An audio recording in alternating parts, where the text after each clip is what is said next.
Hashtag the Obesity Code. Every book, a new way of seeing the world. Welcome to our book club. Today, the Obesity Code, why obesity isn't a calorie problem, it's a hormone problem. Today, I want to talk with you about a topic we face every day, yet often misunderstand: obesity. When it comes to weight loss, have you also heard things like, eat less, move more? Weight loss is all about managing your mouth and moving your legs. Being fat is just a lack of willpower. These sound reasonable, right? But after today's discussion, you might see obesity in a completely different way. The book I'm sharing is called The Obesity Code. The author is Dr. Jason Fung, a nephrologist from the University of Toronto. He's not just a kidney specialist, he spent years dedicated to obesity research. His central argument is, obesity isn't a calorie problem. It's a hormone problem. Sounds counterintuitive? Don't worry. Let me walk you through it. Hashtag the calorie theory. Let's start with the most familiar idea: calories in, calories out. The logic is simple: you're fat because you eat more than you burn. To lose weight, eat less, move more, or both. Sounds scientific. But in practice, this keeps hitting walls. Dr. Fung cites the 1944 Minnesota starvation experiment. Led by Dr. Ansel Keys, 36 healthy young men participated in a year-long study.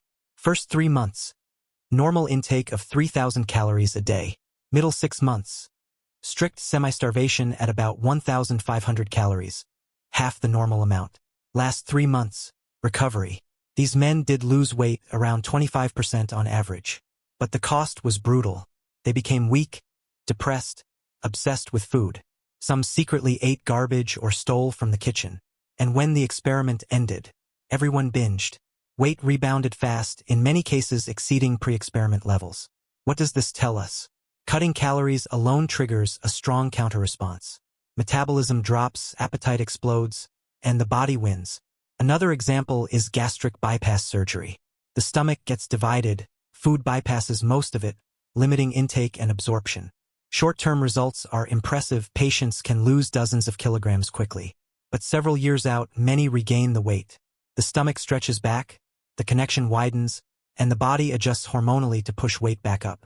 Physical restriction alone can't fix obesity. What about eating more? In 1967, Dr. Ethan Sims had prison volunteers eat about 10,000 calories a day. They gained 20% body weight, then stopped gaining. Their weight stabilized. After the experiment, it returned to normal. And eating less combined with moving more? A 2006 NIH trial tracked about 50,000 women over 7.5 years.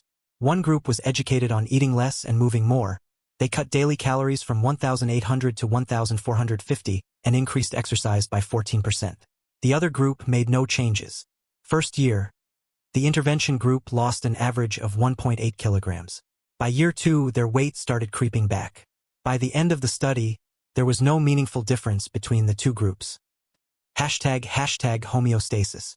So Dr. Fung's point is, the body isn't a simple scale you can formula your way through. It's more like a thermostat. It has a built-in homeostasis mechanism. Eat more, metabolism rises. Eat less, metabolism falls. The body defends its weight set point. That's why eating less and moving more is so hard to sustain. You're not fighting willpower, you're fighting biology. One note here. Dr. Fung strongly attacks the calorie theory in the book, saying obesity has nothing to do with calories. I think that's a bit of an overcorrection. If someone genuinely ate 5,000 calories every day for years, would homeostasis hold? Probably not. And the benefits of exercise, improving insulin sensitivity, heart health, mood, disease prevention, are real and irreplaceable, even if exercise alone doesn't drive much weight loss. That said, the core idea that the body resists easy change holds up. And if you've been grinding at eat less, move more without lasting results, Dr. Fung's next argument is worth hearing. Hashtag insulin is the key. What breaks homeostasis and triggers obesity? Dr. Fung's answer: insulin. Insulin is secreted by the pancreas. Its main job is to lower blood sugar. When we eat, blood sugar rises, insulin is released, and cells absorb glucose for storage as glycogen and fat. But insulin also does something else. It acts as a switch for fat breakdown. When insulin is high, fat is locked in. The body is in storage mode. When insulin is low, fat can be released and burned. The body shifts to burning mode. Normally, this cycles smoothly. You eat, insulin rises, storage mode. You stop eating, insulin falls, burning mode. Weight stays stable. But if insulin stays high long-term, fat keeps getting locked away. Glucose also gets converted into more fat. The person starts getting heavier. And too much fat inside cells creates a vicious cycle called insulin resistance. Think of it like this: your cells are a suitcase, glucose and fat are clothes. When the suitcase is full, you can't stuff in more. Insulin can't get glucose into the cells. The pancreas, to compensate, pumps out even more insulin. Higher insulin locks in more fat, which worsens resistance. Dr. Fung puts it bluntly: obesity makes people even fatter. On testing, fasting insulin levels are a useful indicator of insulin resistance, but they're rarely included in routine checkups. We usually only look at fasting blood glucose, but by the time that rises, resistance is often already severe. If you're concerned about metabolic health, ask your doctor about checking fasting insulin. So is there actual evidence that high insulin causes weight gain? Yes. Studies show obese individuals have insulin levels roughly 20% higher than lean people. Their insulin after meals stays stubbornly elevated, while lean people return to baseline quickly. Fasting insulin levels have been shown to predict weight gain over the following 8 years. But correlation isn't causation. The real test: inject insulin into people and see what happens. The 1993 Diabetes Control and Complications trial did exactly that. 2 groups of type 1 diabetics received either standard or high-dose insulin. The high-dose group weighed on average 4.5 kilograms more by the end. Before the trial, both groups had similar weights. The only difference was insulin dosage. No change in willpower, no change in diet motivation, just more insulin, more weight. A 2007 study reinforced this. 3 insulin regimens were compared. Lowest dose: average weight gain of 1.9 kilograms. Medium dose: 4.7 kilograms. Highest dose: 5.7 kilograms. The pattern is clean: more insulin, more weight. Dr. Fung also checks other hormones, growth hormone, satiety hormones, and concludes none of them pass this causality test. Insulin stands alone. So what drives chronically high insulin? The obvious answer: refined carbohydrates and sugar. They spike blood sugar fastest and force the biggest short-term insulin release. Dr. Fung also calls out fructose specifically. Fructose occurs naturally in fruit and honey. It's one of the sweetest carbohydrates in nature. Because it's so sweet, artificial fructose was developed. High fructose corn syrup, the most common sweetener in desserts and drinks. People once thought fructose was benign because its glycemic index is low. It raises blood sugar more slowly than glucose. But fructose can only be metabolized in the liver. The liver is the main organ that converts sugar into fat. So excess fructose gets converted into fat, causing fatty liver, which triggers insulin resistance in the liver. Sugar consumption in America has risen dramatically over the past 2 centuries.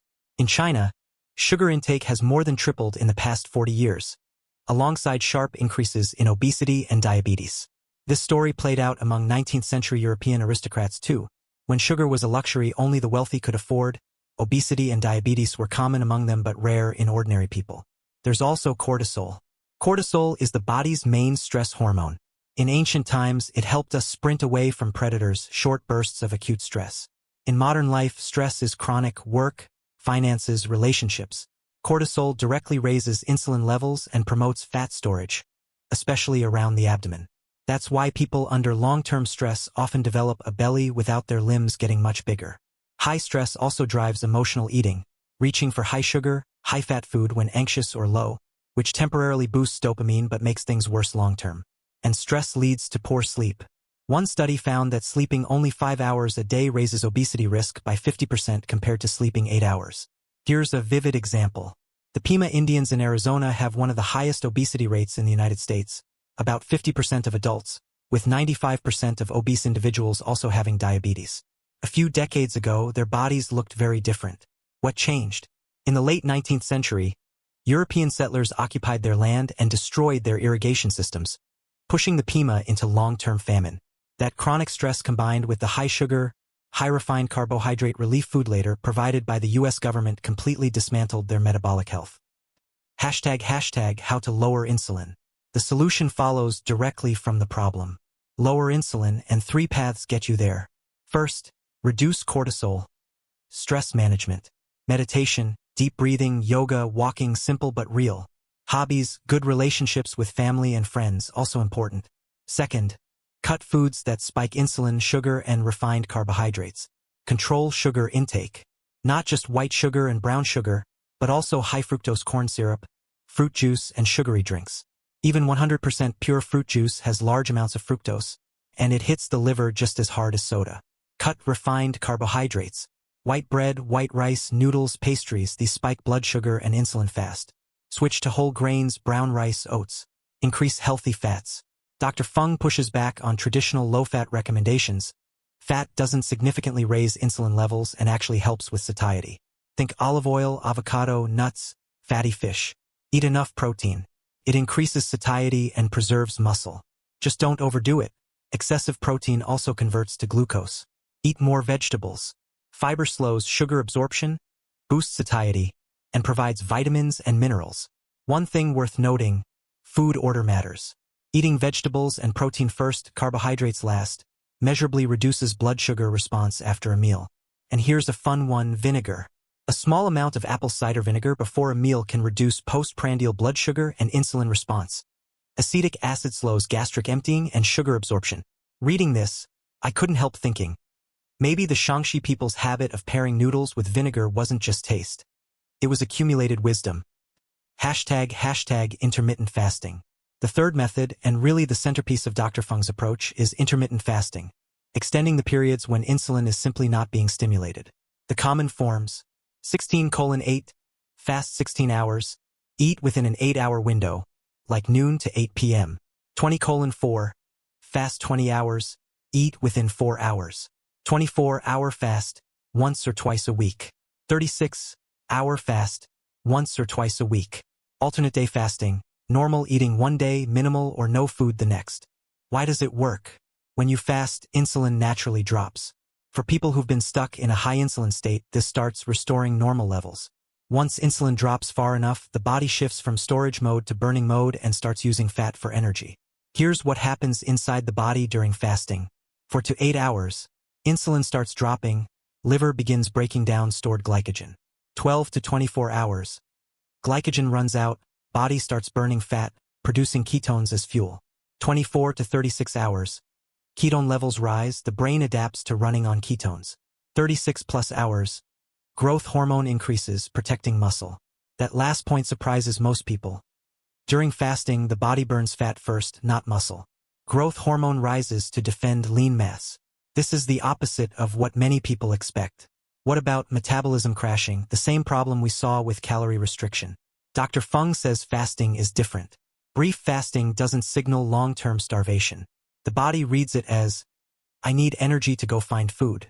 Metabolism actually ticks up, not down. That's very different from the chronic calorie deficit that triggered the Minnesota Volunteers' decline.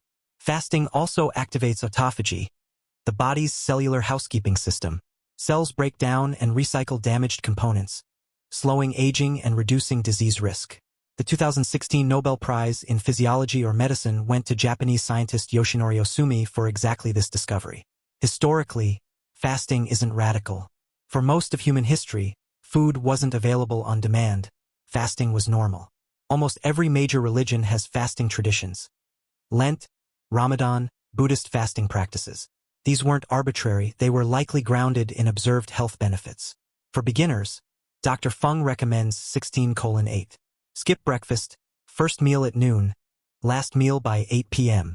Water, black coffee, and tea are fine during the fasting window. Some researchers now suggest skipping dinner is even better. Eat breakfast and lunch within 8 hours, then fast through the evening and night.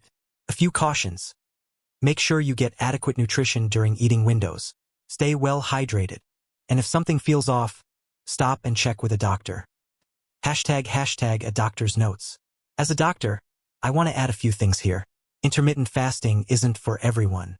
It's not recommended for pregnant or breastfeeding women, children, or adolescents. Women going through menopause or other hormonal shifts should be careful too. Diabetics need to watch closely for hypoglycemia during fasting. Anyone with a history of eating disorders should not try this. Starting too aggressively can cause dizziness, fatigue, and concentration problems. If that happens, ease back. Start with fasting once a week and let the body adapt gradually. Long-term research on intermittent fasting is still limited. We need more data. And even with 16:8, The effects of skipping breakfast consistently on the gallbladder and gut are worth monitoring. This isn't a one-size-fits-all protocol. Pay attention to how your body responds. There's also genetics. Obesity has a strong genetic component. Early life nutrition, including what happened in the womb, shapes adult metabolic health in ways no diet can fully override. Everybody is different. And one area Dr. Fung covers lightly that I think deserves more attention: gut microbiota. Our intestines host hundreds of millions of bacteria that help digest food, regulate immunity, and influence metabolism. When gut flora is imbalanced, fat storage increases. Diet is the biggest lever. High sugar, high fat diets disrupt the microbiome, while foods rich in fiber, legumes, vegetables, whole grains feed the beneficial bacteria that support metabolic health.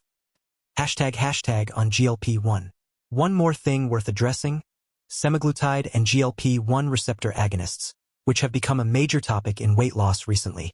This class of drugs mimics the intestinal hormone GLP-1, suppressing appetite, slowing gastric emptying, and boosting short-term insulin secretion.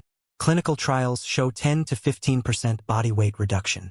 But side effects are real: nausea, vomiting, diarrhea, and a potential risk of thyroid medullary carcinoma. And when people stop taking them, weight typically returns. My take: GLP-1 agonists can be a useful tool, especially for severe obesity or metabolic disease. But they shouldn't be the first choice or the only choice. Lifestyle change, sleep, diet, intermittent fasting is still the foundation. Hashtag closing. That's a wrap on the Obesity Code. Weight loss isn't a one-day project, and it can't run on willpower alone. It's a systems problem: diet, sleep, stress, movement, all working together. Dr. Fung's book gives us a new lens on obesity. Some of his arguments are provocative, maybe overclaimed in places. But the core shift from seeing obesity as a calorie failure to seeing it as a hormonal imbalance opens up approaches that the standard advice misses. That's it for today's deep dive. If you found this valuable, hit subscribe. It really helps the channel grow. And if you have thoughts, drop a comment below. I read every single one. See you in the next one.